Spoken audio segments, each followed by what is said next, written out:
Your Honor, I have documents and pictures as well of what our room looked like before they ransacked it and before we only had a few hours to actually get our belongings, and what it looked like prior to me moving in, what my kids' room looked like when that was supposedly acceptable to put kids in. This is the house and pictures of what our room looked like before and during.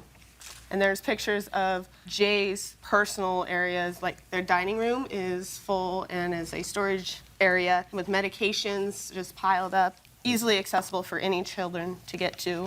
That first one is a picture of the mirror that Mr. Williams is claiming fell while we were renting. It clearly shows where the mirror is falling off of the wall when we moved in. Where's the TV? So I have the pawn slip for the TV. I don't have the actual picture of the TV.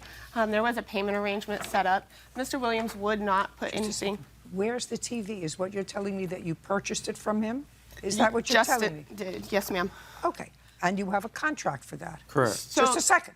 The answer is correct. You have a contract for that. When did you purchase? Don't speak. If it had nothing to do with you, don't speak. It did have something to do with us, both of us. When did you purchase the TV? Month? It had to have been October. So in October of 2019... Me and Jay Williams. You had already been in the room since June. Was the TV in the room when you were living there alone? It was in the room. And you were watching it? From time to time, there was another TV in the room as well. But the 55-inch TV that belonged to the plaintiff in June, July, August, and September, you were watching. It was mostly the other TV that was in the room, the 65-inch. It was in the room, the 55, but not you like being the other utilized TV better. as much. You yeah, like I like the other one better. Correct. Good. So in October, you decided to buy the TV? We did a verbal agreement, yes. Oh, I thought you had a contract. Well, we spoke about making payments, you know, 100 here, 100 there, which I paid 100 already for it. So you decided that you would pay 100 here and 100 there for the TV? With me and Jay, yes. What price did you put on the TV? We talked about 400 to 500. You know, I don't believe that. You don't talk about 400 to 500. It was a 10-year-old TV. Just a second. Sorry. You don't talk about 400 to 500. You make a contract. I'm going to buy your TV for $400. I will pay you $100 every week or every month until the TV is paid for, and then it's mine. Correct. This wishy-washy thing that you're just giving me is a nothing. Zero. Now, from what I gather, your girlfriend had to come up with some money and sell bonds in order to make rent. So now, how much, rent... I'm speaking now. So how much money did you give the plaintiff for his TV? Now, he has already $100 for his TV. How much money did you give the plaintiff for the TV? 100 so far.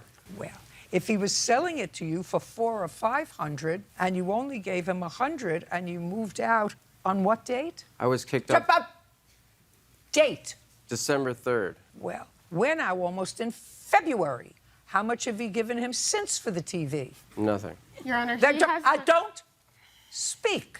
This was not a contract made with you. No, but there's a restraining order against us that is full of lies. Where is the TV? In the pawn shop. I have the slip right here. It helped to pay for our roof over our head as we got kicked out.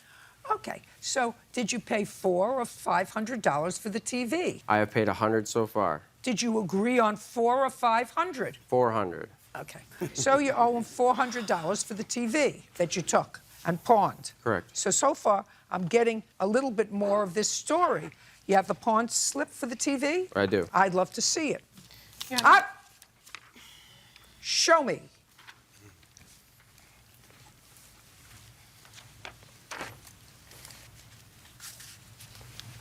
So you pawned the TV on December the 5th, 2 days after you moved out. Is that right? That's correct.